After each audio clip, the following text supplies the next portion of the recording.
Good morning. From what we've just heard, I'm going to split my session into two parts just quickly. One is to lead right into some of the key points and questions raised about how do I do this? HubSpot has done this, and how would I replicate that? How might I do the flywheel? And then I'm going to switch into geek mode briefly to show you some examples of people who are doing it really well. So Peter Nicholls, I run HubDo. I live in the partner community. I'm a HubSpot partner, platinum partner, proud to be that, and operating roughly a third of my business here in Europe, a third in Asia Pacific, and a third in the US. But a little bit different in that I support other partners rather than customers directly. So I get to work with a lot of partners and the challenges that they face in doing exactly what's been raised in those questions. Now, the reason I've called this unified business is because to me this is what you need to become in order to embrace inbound and become an inbound organisation. And I want to give you some examples because in a little bit of a way, history is repeating here. We've seen a big bang of tech explosion. So when I started watching this, I was working for a small company you might have heard of called Cisco. That's what brought me to the UK 20 years ago. So my role was to help try and detangle some of the complexity that was happening in IT then. The MarTech landscape, the sales tech landscape, the customer experience tech landscape on the left-hand side has gone from a few hundred startups to thousands. Conservatively, 7,000, probably more like 10 plus of these. So HubSpot with the Connect program gives you a curated list of this. So you've got kind of a safer territory and great applications like the NPS example earlier of Ask Nicely. That's a great New Zealand company. They've got a really deep integration with HubSpot and works really well. But this is like a big bang. And so if you're in marketing or sales or any of the disciplines using tech, it's become really confusing. There are a lot of applications within the company, but who understands them all and how they all fit together? You could look at the Stackies Awards of how companies are mapping out the way these applications work together. And so what I'd say is to navigate your way through this, I'm going to share some ideas of things that I've seen work well for companies to navigate this themselves. For the last 10 years, really, we've been talking about sales and marketing alignment. So Dan Tyre, some of you know well from HubSpot, the whole marketing movement of how do you get sales and marketing working well together, where for sales, they want to see the leads. So could we put a goal on the marketing department of how many leads they're going to deliver so sales can make their quota? And the other side of the coin there is marketing saying, well, sales need to follow up these leads. So let's put an SLA on how quickly that could happen. So we've been moving these parts around to try and make two units operate far more functionally. The trouble is the whole chessboard, this game, the chessboard's gone. Kind of blind to the fact that customers took the whole chessboard away. We're trying to operate and set ways of measuring things, and yet the chessboard belongs to the customer now. We spoke just briefly then about how vital it is that your happy customers are really your marketing department now. But then when it's a managed WAN service and we say how to promote that, we kind of default into, well, we should put some more blogs together that we've written. You shouldn't be writing those blogs because we've already said that's not where it should come from because nobody's going to believe them anyway. It's about the whole community engaging that. So it's quite challenging. So I've put the picture of a knight up here because you can have a chess piece that moves in a coordinated way, two spaces, one space in a coordinated way. But if you take the board away, there's only one chess piece that you want to be, and that's the queen. Because it's the only piece that can move in any direction. It can see any opportunity. So to have a fast-running flywheel that is taking friction out of your business and all those things, how do you get to become a queen that can move that way? Now, this is a little scary because if you've been in the marketing area as an I-shaped person, not a T-shaped person, as Brian described, so you know marketing really well, but suddenly you're expected to know sales and customer service and all of these other disciplines. Do you want to become more T-shaped? How do you do that? A business that gets this right becomes almost unbeatable. Amazon was mentioned. Let's look at a couple of others. It's both scary and it's an opportunity because it's an opportunity. If you get this right, you can accelerate because a lot of other companies will struggle to change their behaviour because they're stuck in their I-shaped silos. A Tesla, Looks like any other car. It does what a car does, but it doesn't have an exhaust pipe. It's taken a lot of years of engineering to do that, but now you see the auto industry scrambling to pick up the pace and compete there. So that's perhaps a B2C example. B2B, if you're into launching satellites, then you've got what SpaceX has done in engineering the Falcon 9 rocket. It does a fantastic job. It's like the Amazon delivery of satellites. It'll go and put the satellite exactly where you want it to be, but then it turns around and lands itself. And it didn't happen overnight. A ton of work has happened into making that a fantastic customer experience. If you're launching satellites, you're putting it on a rocket that can carry twice the payload at a third of the cost. So if you're any other rocket company, how on earth do you compete with that? But that doesn't happen overnight, of course. There's a lot of engineering work has gone into having this queen. So I'd say both of these are like the picture of a queen. These companies can move after any opportunity that's in their field of vision and execute amazingly well. And it's scary to be a competitor to those. And Amazon, that didn't happen overnight either, but of course now it's unstoppable. And the customer experience is paramount. I want to share with you some human stories because part of what brought me to the UK with this company, Cisco, is that we spotted a massive big bang of technology that was happening at the time. Because we take it for granted today that we can speak on this device and we can see each other on this device and we can email on this device. But 20 years ago, that was not the case at all. You had a phone on a desk, the computer, nothing was connected. But as a technology company, we knew that everything was becoming software, the internet was changing everything, and so these technologies could converge in ways that were so much better for end users. On the left is Frank. Frank's an I-shaped person. Frank works in a 100-year-old industry, which is the telephony industry. So in telephony, Frank knows for his company how to install a new PABX system, how to scope all the wiring and all of the connections into the public switch telephone network to handle maximum peak load through the day, all of those things. And then around 15 years ago, Frank is going home to his wife because he's been in a meeting talking about the fit out of the new office. And Frank's fearful because he didn't understand half of the conversation. Who can relate to that? If someone maybe lived through some of that experience. That was a really scary time for someone like Frank because he was held in high regard by his employer because he knew his technology really well. But when things converge, it gets confusing really fast.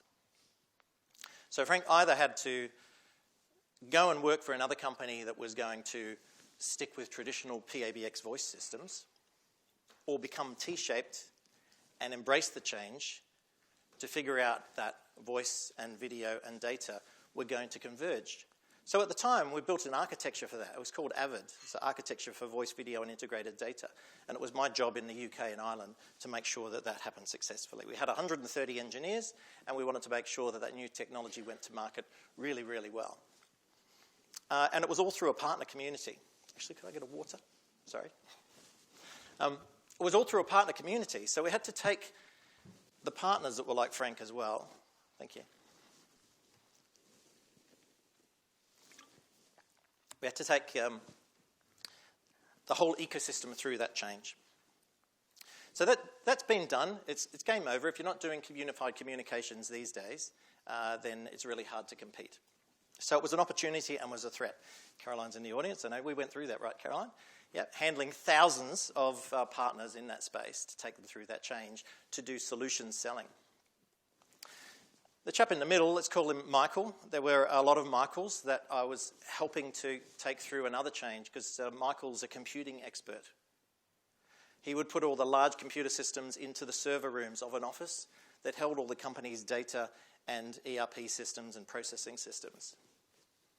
And around 10 years ago, Michael went home to his wife because he was in a meeting where he didn't understand half the conversation because it was all about virtualization and unified fabrics and whole changes in storage architecture.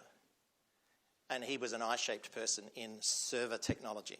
He knew Hewlett-Packard computers really, really well, Blade servers. I had to put a phone call into my colleagues over at Hewlett-Packard when I was in Asia Pacific at the time, leading this change, to say, I'm sorry, but we were friends with you yesterday and we're now enemies today, because we're going after the unified computing market, because all these technologies are converging.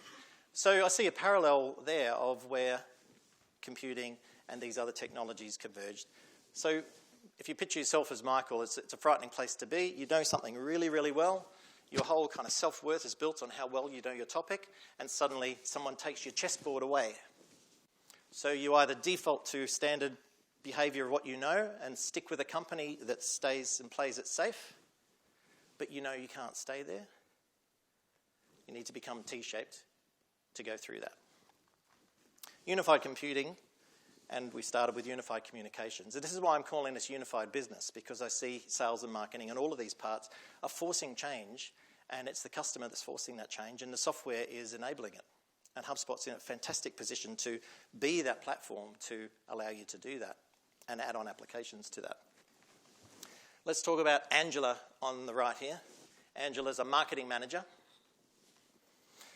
Let's pretend these faces to her next to her now as colleagues is that Frank is the sales manager now, who has a quota to hit and is thumping the table to Angela to say, I'm not getting enough leads, or the leads that you're getting me are not good enough. And in the center is Michael, who runs customer service. And everybody's talking about the best possible leads are going to come from happy customers. So it's actually Michael, potentially, that they should be pounding the table and saying, where's my leads? Not Angela. But unless you can get out of the silos, you end up with that kind of dysfunctional way of operating. And I do see businesses, many businesses, that run this way, because we know our core areas of expertise. What we need is all these people to become T-shaped so that they can sit around the table and agree on something. I don't want to align marketing and sales together if potentially I just create something that's even more dysfunctional because it's not aligned to any one thing. Put your hand up, please, if you could honestly say that if I went to your company and said, why does this company exist? What are you here to do? What's your contribution? Would I get the same answer from each person I talk to? Now, HubSpot, and that's why we align closely with HubSpot, as you can tell. We love the company because we believe what they believe. So for HubSpot, there's a very clear reason, and that's to make the world more inbound so that business is more empathetic and more human and more personable. So that aligns with what we like to do. So to become a unified business, the question came up with Brian, how do I do the flywheel? If the center of your hub is already really well oiled and joined up and people are aiming to achieve the same mission in your company, great. But it's really hard to do if the center is dysfunctional. So if that part's not working well, you might have to go there so that you can spin up your flywheel even better. Let me give you examples of how you might do that and some companies that are doing that. One way you can become a unified business is just go and buy one. Go and buy a franchise. The sales, the marketing, the customer service, it's all figured out already. Not everybody wants to become a franchise, but there's a business in a box. That's one way to do it. Let's say you don't want to become a franchise. Then you've got to come back to the core. Hopefully most in the room are going to know Simon Sinek and start with why. Because for over 10 years, we've heard the value of people don't buy what you do, they buy why you do it. Apple computer, yeah, I'm a bit of an Apple geek because I believe what they believe. I like disrupting the status quo. But I like to lead people through it. Frank and Michael shouldn't be left without a job. They should be able to embrace the change. So start with why, then move to the how, because the how is going to really deliver that fantastic customer experience where no matter who in the company the customer touches, they're going to find that same sort of ethos because this is how we do things around here. Whether it's marketing or sales or service, they're going to have a similar experience with that how. Then you can look at the what and you can really spin up the flywheel. So think of the why as the compass that you want everybody to align to. I can't align sales and marketing and customer service to each other unless I first can align them to one thing. And that's, what is this company here to do? What's our purpose? Why deliver a managed WAN service, for example? It's not actually about the managed WAN service, right? It's why and how you do that. So the Simon Sinek team, having done this hundreds of times, have said the best way that you can phrase your why is to blank so that blank. So to whatever your contribution is, so that whatever your impact is going to be. I've known, fortunately, through this exercise, that my why, which is what HubDo was built on,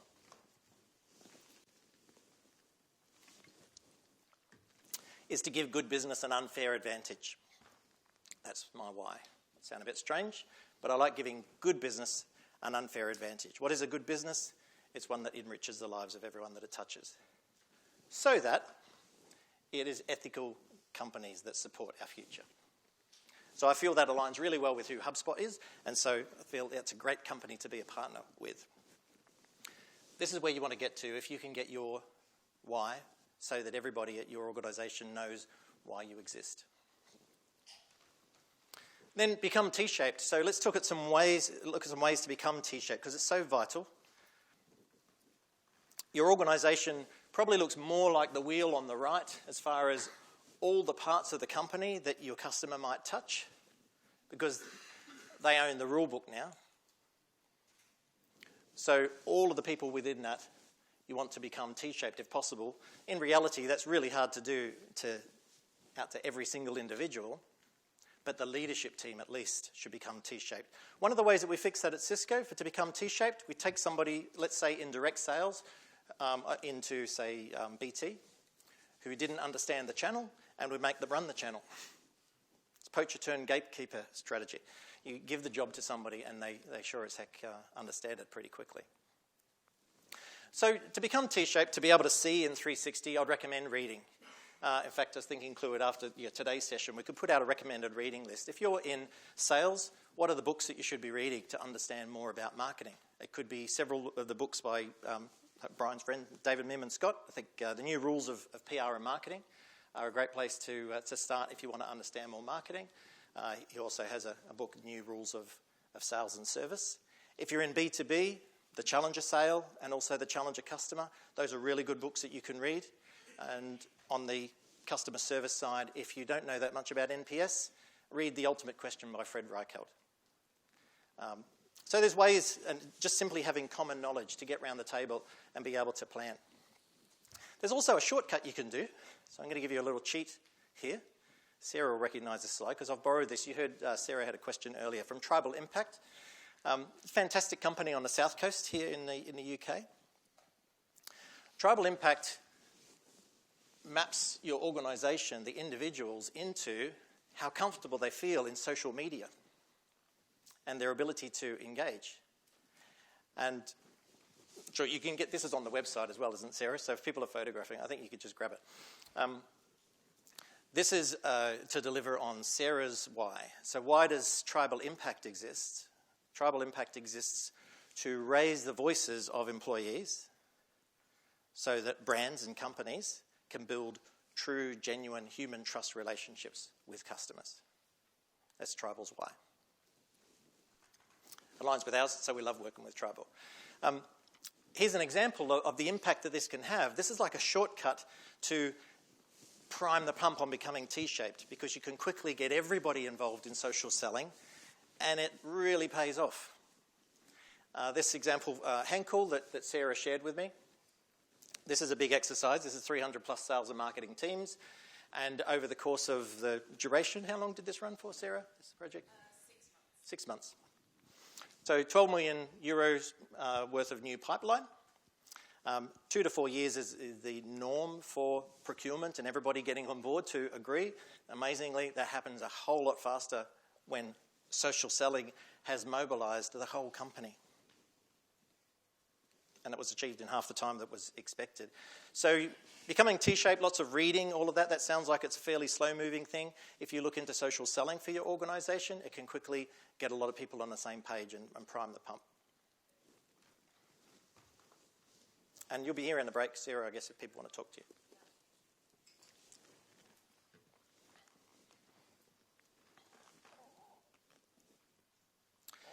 So if the hub is really solid, then absolutely go to like ourflywheel.com. That's where you can get the flywheel tools that Brian was referencing from HubSpot, where you can identify how do we make a fantastic customer journey right around the experience cycle and have the whole company together on that. I think that's really hard to do if the company's not operating as one. It tends to default back into usual behavior with people just thinking in their silos and not thinking T-shaped. So there's some how-tos of things that do work really well. Let's look at some companies that I've got the good fortune to be working with globally that are doing this now. One in particular, because I know we're already at 11 o'clock. So I'm going to share with you one which is RentBridge in Dallas. So Heather and Michael Park run this. This is a HubSpot partner. If you look at the website, it looks like a lot of other HubSpot partners because it talks about inbound marketing and consulting and so forth. A lot of the websites do tend to look quite similar. This one's about to change, fortunately. To tell the true story, which is their why. Their why is to transform the property management business so that the families and the people that work within that, because they're typically small businesses, is to replace the stress and the overwhelm and the exhaustion that they have on a day-to-day basis with getting more time and more profitability. That's what this company does. They do it on HubSpot and several other pieces of software. So I'll quickly show you what that's about. A property management company is like 8 businesses in one, because you've got to deal with rent collection and leasing, maintenance, inspections. But in every one of those, you've got the owners of the property and you've got the tenants. And you're trying to keep everybody happy. So it is like 8 businesses. So rather than zeroing in on the marketing side of what RentBridge does, RentBridge as an agency are absolutely thinking in 360 degrees. They help their customers turn into like the queen, the chess piece of being able to go after any opportunity. So I'm going to focus on more the management side of property management, which is where if you create a great customer experience, you get delighted customers and they talk about you. And that's much more powerful than you talking about yourself in terms of marketing, is let's have people talking about you and how great this is. So the industry is in single-family rentals. So it's your typical couples and families renting a property. Typical property management company has 900 properties under management, 1,700 tenants. That means that each month it's a really busy place because you've got late rentals to collect, you've got leases expiring, coming due, all of that. So the system that runs this is built on HubSpot and PandaDoc and several other pieces. So every time RentBridge brings on a new property management company, HubDo provisions the software for them with HubSpot as part of our role. The system that Heather and Michael have built is ingenious. They have 18 years experience in property management. So they've turned that into using HubSpot's deals and tickets and tasks to automate each of the processes in running a property management business. So without what RentBridge does, you've got 4 people managing hundreds of properties and collections to be made and renewals. That's a lot of phone calls.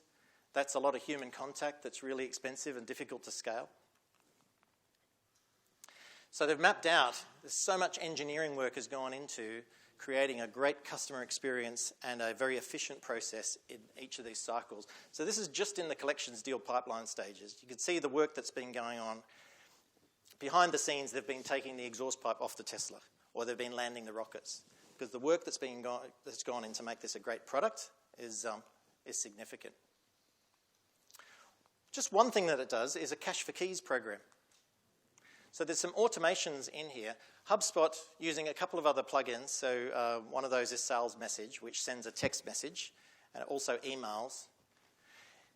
This is the unfortunate situation where someone's going to be evicted because the collections have tried and tried and tried to get the rent, and it's never going to happen.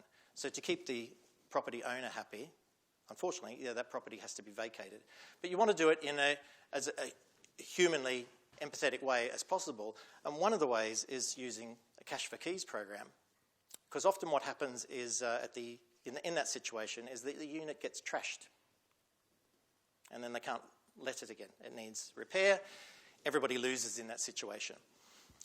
So a text and an email goes out to say, you're going to get this document. PandaDoc sends this document, and we're going to hear from Tyler about video after the break. This is not your standard email. This is a document that has a video in it which plays, and it explains the situation to the tenant about, it's very unfortunate that you're going to be having to leave the property, but we've got some good news for you. If you send your keys in, we'll give you, I think it's $50 US currently, we'll give you cash for the keys. And so the tenants tend to opt into that. They get some money back for the keys, they leave quietly, the unit isn't trashed. It saves an enormous amount of time and angst and money just for that one simple thing. So this is an automated process, but because of the video, it's a very human process. It's video that can make the technology be human. Because it's HubSpot, there's dashboards that show the business all sorts of stages of how this automation is running through and how many of these situations are at which stage. Let's look at the bottom line, because it's about helping these businesses become more profitable and getting some time back.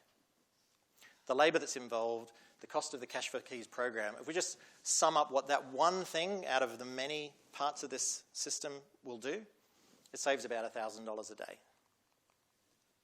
which is pretty darn significant. If you were looking at a standard marketing agency trying to justify what they charge for their services, this changes the game completely because it actually makes the whole business more efficient. On the lease expiry and renewals, there's a process to go through on how do you handle that. So the system automatically sends some text messages, Zapier and some automation. PandaDoc is key here. If you've heard of PandaDoc, probably been because thinking of it as a proposal software tool. And that's a very narrow-minded, I-shaped person way to look at it. A T-shaped person looks at all the things that PandaDoc can do across the whole business. So here, PandaDoc sends a letter to the unit owner. Do you want to re-let your property? Yes or no? And then, if yes, then it takes care of sending the letter to the tenant to say, do you want to renew your lease? This is the new lease. And it all happens automatically. It saves hundreds of phone calls. Based on whatever the owner chooses of whether they want to re-let it, the automations take care of the rest.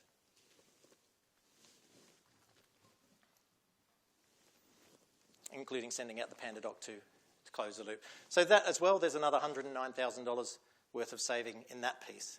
If you put all this together, this is the chess piece. This is a queen. If you were a company that did marketing services for rental property management companies, would you want to go up against RentBridge? I mean, it's game over, right? They're like a Tesla or a SpaceX in their industry. There's so much good stuff in there, but the savings are, end of the day, of what they are aiming to do. And they're doing all that on HubSpot. So there's T-shaped expertise, there's HubSpot as a platform. HubDo Cloud, which is our part, this is where the PandaDoc and other pieces come into play. We make that easy to plug that in. So every new property manager we onboard for them, and then it's customized per client.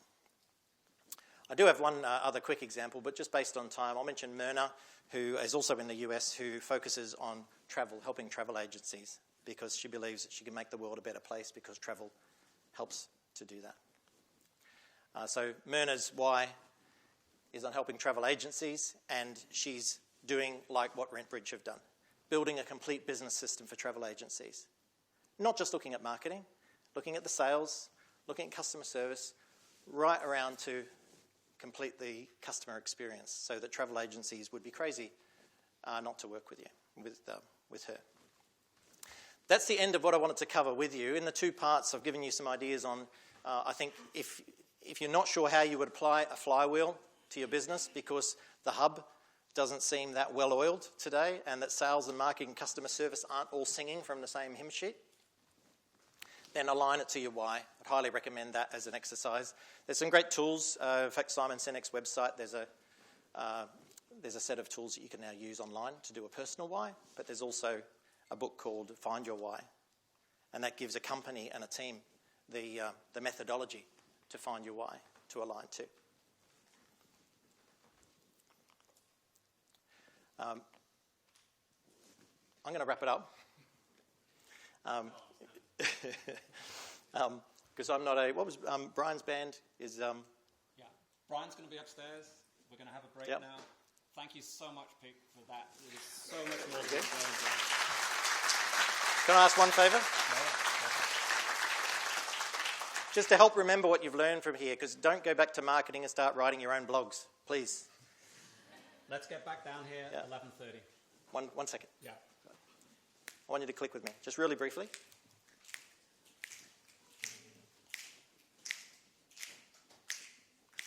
Tain't what you do, it's the way that you do it. Tain't what you do, it's the way that you do it. Tain't what you do, it's the way that you do it. That's what gets results. That's the presentation in one.